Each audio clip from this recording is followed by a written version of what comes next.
U.S. officials are warning we're starting to see the first effects now of Thanksgiving travel. More than 200,000 Americans are testing positive for coronavirus every day on average. Hospitalizations at record levels. Third day in a row we've seen that. Daily COVID-19 related deaths are now hitting highs that we haven't seen since April. The totals leading to stricter measures in at least 42 states. Most recently, we've heard from Alabama, where the governor is extending the state's safer at home order through January 22nd. Then Baltimore imposing Maryland's toughest restrictions, closing all dining at restaurants starting on Friday with new capacity limits on other businesses. So that's where we are with your daily virus update as Brandon Daniels joins us. Brandon, the president of global markets at Exiger. And we've spoken to you, Brandon, a couple of times about the logistics of this vaccine and getting everything rolling. Those numbers I just cited make it all the more important, of course. In listening to what Blake was reporting from the White House today, what do you make of that? Holding some vaccine in reserve, setting us up to start off maybe a little bit conservatively. Is that the right strategy? I absolutely do think it's the right strategy.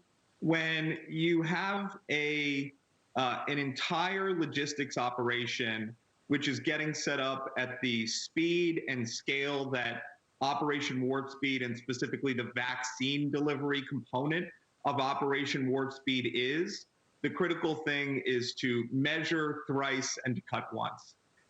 There are individual states today, Connell, that are doing stress tests, right? So they are quite literally taking a dummy vaccine candidate.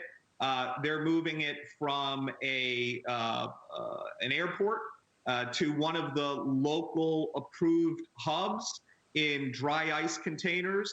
And then once it's gotten to those hubs, they're determining the protocols to move from large scale refrigeration into the vaccine delivery protocols. And so there is a huge importance to making sure that you are stress testing the environment, you're getting this first vaccine distribution effort right, and that you are building something that is capable of scale.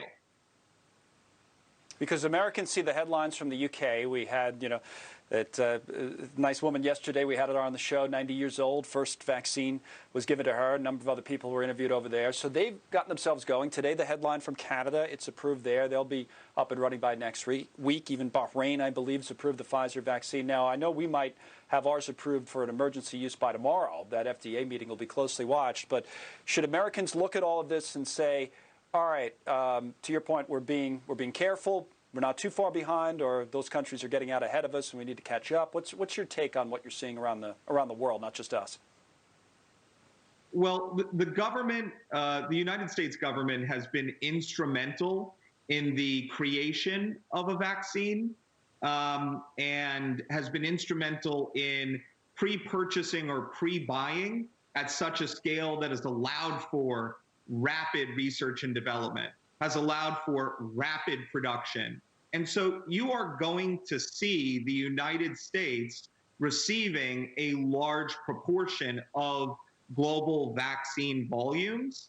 And what I would say to every American is that the capability to distribute this vaccine to local pharmacies, to urgent care centers, local care centers, is going to be dependent on a successful distribution to these core hubs that are getting the Pfizer vaccine and in a couple of weeks maybe getting the Moderna vaccine, right? The first part of staging this large-scale ramp-up is getting the vaccine to these national hub facilities and largely hospitals that are going to begin the distribution. And then what we can do is we can start to expand out those logistics.